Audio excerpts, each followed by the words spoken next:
Anyway, let's get to the next conversation. Let's bring in our guest. He's a professor of clinical epidemiology and child health from the University of Eastern Finland. Joining us virtually from Finland, Dr. Andrew Agbaje. Quite an impressive resume he has. He's been named the first recipient of Fleming Court Award for innovative approaches to childhood obesity, honoring early career physicians who have made exceptional contributions to obesity prevention management. He currently serves in the university I listed. Agbaje's groundbreaking research has shown that waist circumference to height ratio is more accurate predictor of obesity and metabolic diseases than the traditional body mass index. Quite an impressive number, research outcome as far as the world of health and medicine is concerned. Doctor, thank you so much for coming on the program. Thank you very much for having me. And I see that your ranking in the global space as far as what you do is concerned is quite high. Just tell us about, for those who don't know you, I just read just an excerpt of who you are. Who is Dr. Agbaje? Because we're here to celebrate you as well. Well, I'm a Nigerian, and I finished my medical training at the University of Benin in Edo State more than a decade ago. And then I moved to Finland, and I studied a master's in public health with specialization in epidemiology. Then I had training at the Harvard University in the US, where I studied clinical research. And then I completed a PhD at the University of Portsmouth in the UK. And now I lead my research group at the University of Eastern Finland in Finland. And we try to use sophisticated methods to answer questions, especially in the pediatric population. I think that is my background, and probably as the discussion goes on, I can tell you a few things that I have done so far. I'm happy about the fact that it has to do with the pediatric environment, as you put it. But one of the things you're quite passionate about, which is why we brought you here, as far as the broader issue of children, is child obesity. Give us a picture of how serious this is and what your discovery is really all about. Now, child obesity has a spectrum that is dependent upon the population you are looking at. If you go to the United States, you will be surprised at the statistics of children. Almost 1 in 5 or 1 in 4 appears to have problem with obesity. And of course, you have larger number when you look at the overweight population. Now, all these estimations are based on body mass index, which is the BMI. And the problem with obesity is that it is the single most important non-communicable disease that has the ability to cause so many problems, like the heart, problems in the kidney, problems in the liver, problems in the brain, a problem with fracture, and so on and so forth. If we address the problem of obesity, we can take care of so many problems of the heart, like what we call cardiovascular disease, problems of the lungs, problems of the kidney. But we have not paid particular attention to obesity. And so we have been using a different measure to assume that we are adequately accounting for what obesity, which is a problem of excess fat, is. Now, for adult population, when you measure with a body mass index, you can easily think that, well, probably you're estimating fat. But for children, it's a little bit different. We have discovered that children have 4 times more muscle mass in their body than they have fat. So when a child stands on a weighing scale, you are not really measuring fat, you are measuring muscle. And so for those kind of kids, you may misdiagnose them, you may misclassify them as being overweight or obese when they are just simply heavy. So the BMI has not been a good tool to estimate obesity. So we do know that the World Health Organization and so many agencies have been prognosticating that obesity is on the rise globally, and that in the nearest future, we're going to have nearly 1 billion people who have the condition called obesity. And of course, the implication will be that many people will have cardiovascular diseases and all the sequelae. So essentially, there is a project that the world appears to be trying to combat obesity as much as possible with every tool. So we have the current release of new drugs, but we can't give many people those drugs. We can't give everybody those drugs. Those drugs are also very expensive. They also have their consequences, as the case may be. We've only used them for a while, so we don't know the long-term effect. So essentially, we are only now left with the possibility of preventing. And the best time to prevent is in childhood. You don't prevent in adulthood. That's secondary prevention. So it is best to prevent in childhood because the children today are the adults tomorrow. When you save a child from that trajectory of obesity, you have made the country economically viable because you have preserved many children that would have landed in the hospital because of heart failure from being in the hospital, and they'll be usable to create something strategic both for the economy, and if it talks about security, as the case may be, they are strong enough to defend the nation. So we have so many benefits if we can catch obesity in the young population and adequately address it. Interesting research outcomes from you, Professor Agbaje. And I was checking through the statistics on obesity in the United States, and it says that 6 to 17 children were obese, and this translates to an estimated 15.1 million children and young adolescents. And the figures are quite close to where the UK is concerned. So in the West, there seems to be a growing concern as far as childhood obesity is concerned. But, in these parts, in Nigeria, to be specific, I thought that the figure was going to be less, but there's a 5 to 12% growing numbers in terms of childhood obesity in Nigeria. Your research for the part of the world where you carried it out on talked about weight to height rather than body mass index. What do you think, from where you stand, could be responsible for that growing concern in these parts as well, Nigeria to be precise? So essentially what we have discovered is that obesity is driven by diet and it's also driven by sedentariness. We see that the advent of technological tools like tablet, phones, and things like that, and video games appears to keep, and of course social media, appears to keep so many youngsters at home, sitting down, doing nothing. In our study, what we discover is that in childhood, children appear to play around about 6 hours per day. They also sit down for 6 hours per day doing nothing, so it cancels out.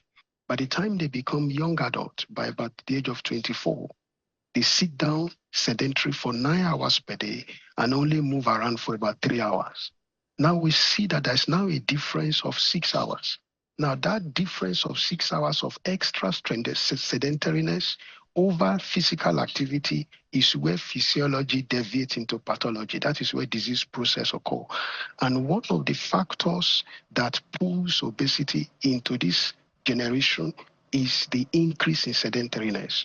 Then I will also say that because of sedentariness, people now begin to attract a kind of diet associated with sedentariness, diet that promotes glucose index, so things that are sweet. So when you are not busy, you just want to put some crackers in your mouth, you want to look for all these confectionaries, pizza, and so on and so forth.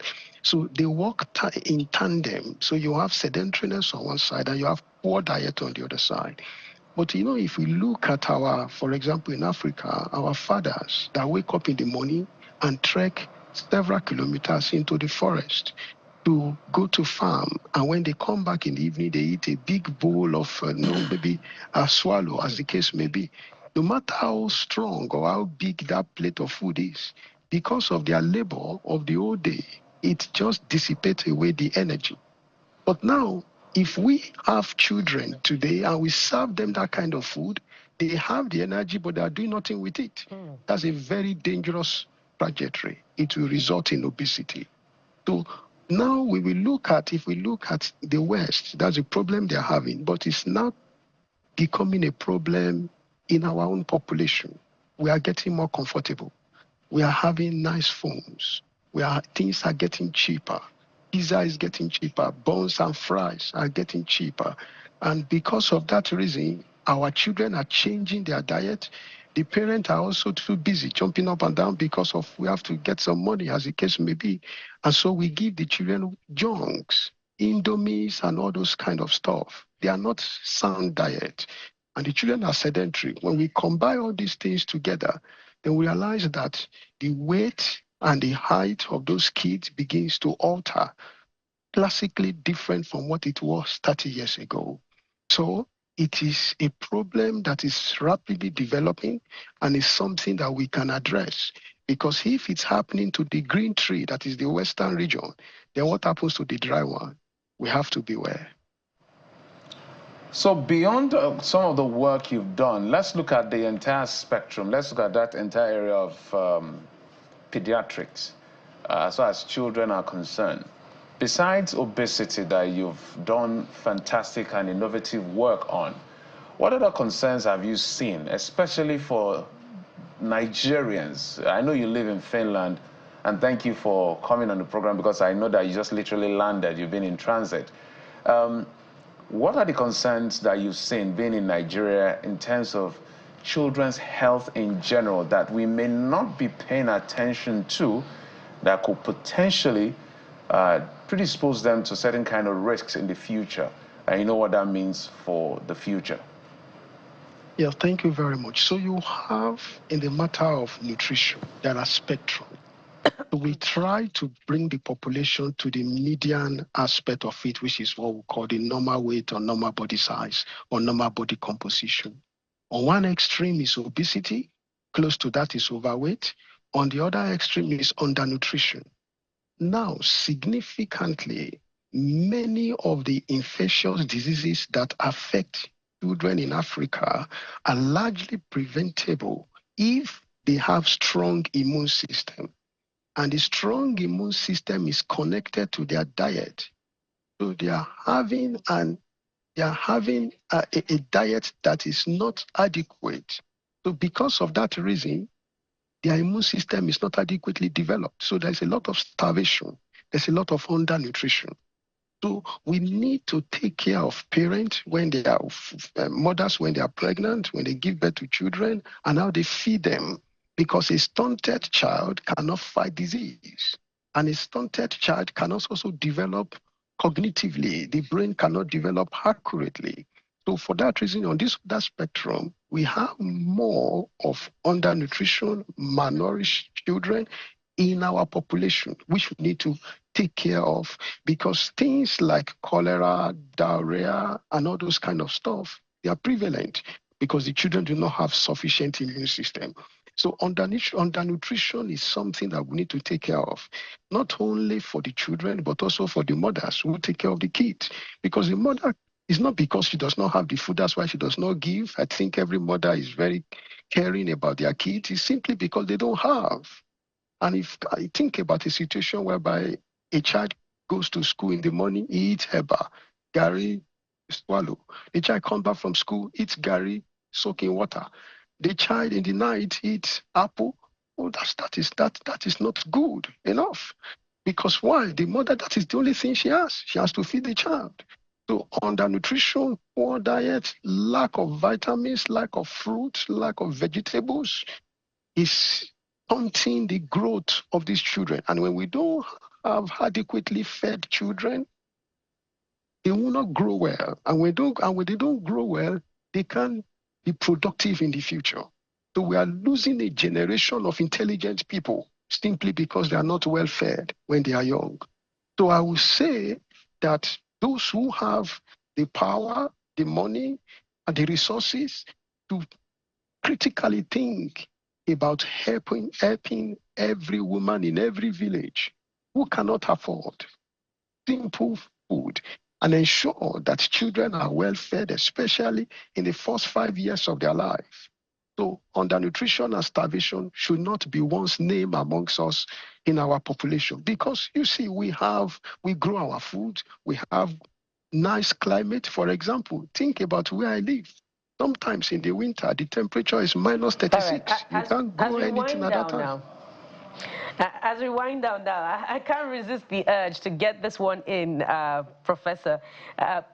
Jeffrey spoke about your a very imposing CV. It's also important to mention that you won the prestigious inaugural American Society of Nutrition Foundation 2025 Fleming Quad Award for Innovative Approaches to Childhood. And I'm wondering, how can we get this egghead back into Nigeria? And what are the significant things really that you observed while you studied abroad, where you did your master's and your PhD? Well, I understand something, that the people over here, they are not better than us, but they have a better system. They pay so much to ensure that certain things are available. We need that. Our institution need to have certain infrastructure. For example, I was just in Orlando a few days ago in the US, and I was speaking to a professor from Nigeria. He wanted me to be of help. And I said, do you have data? Now I have the skill. I can use data to generate fantastic stories in science. But do you have data? Unfortunately, the answer is no. So how will my skill be usable to you? We can't just be looking at each other's face. So something simple as a computer system, putting everybody's record on a system, somebody can just come and download it as an Excel sheet, and then research begins. This little bit of infrastructure is critically important for us to be able to compete favorably with what is going on here. My sincere apologies. We really have loved to continue just to let you keep going and talking. We're super proud of what you're doing, what you've done, and what you will do in the future. The revolution in that sense and the innovativeness that you brought to the field of medicine. And thank you. I understand you're just landing. In fact, you're talking to us from the lounge in Finland. Andrew Agbaje, Professor of Clinical Epidemiology and Child Health, University of Eastern Finland, joining us from around the world, whether it's Germany or Finland. But I know you're headed there. But thank you. Yes, thank you. Thank you very much. We commend you and we appreciate you. Thank you, sir. Thank you very much. Well, very important conversation to have, but let's take a look at what you've been saying as well. Very important day. We ask that you share with us your thoughts and pictures as well. So let's try to take as much as we can. This first one is from Stefan. Stefan tweeting, or sending a message actually from Ibadan. I was going from mail saying, good morning and barakah de salah to our Muslim brothers and sisters. The robust economic reforms are symbolic, but needs to reflect in the pocket of various Nigerian citizens. On the state of insecurity in the country, the government of various states need to be proactive in the fight against insecurity, it says. And this one is from Haruna Alfai. I really enjoyed the Eid al-Kabir. Surprisingly, my friend who is a Muslim gave me 150,000 naira to purchase a ram for my dad who is a Muslim, but I'm a Christian. Let me use this medium to thank Dr. Isa Ilyasu. That's so kind of you, Dr. Ilyasu. And this is coming from Kwajafa. He says, Happy Eid. What to remember most about the Eid al-Kabir is not the ram eating, but to learn about keeping promises. Abraham promised God that if he got the child to show his happiness, he would slaughter the child to him. So we Nigerians should see keeping promises as a virtue and to emulate Abraham. The celebration is first to learn about keeping promises. I like the angle.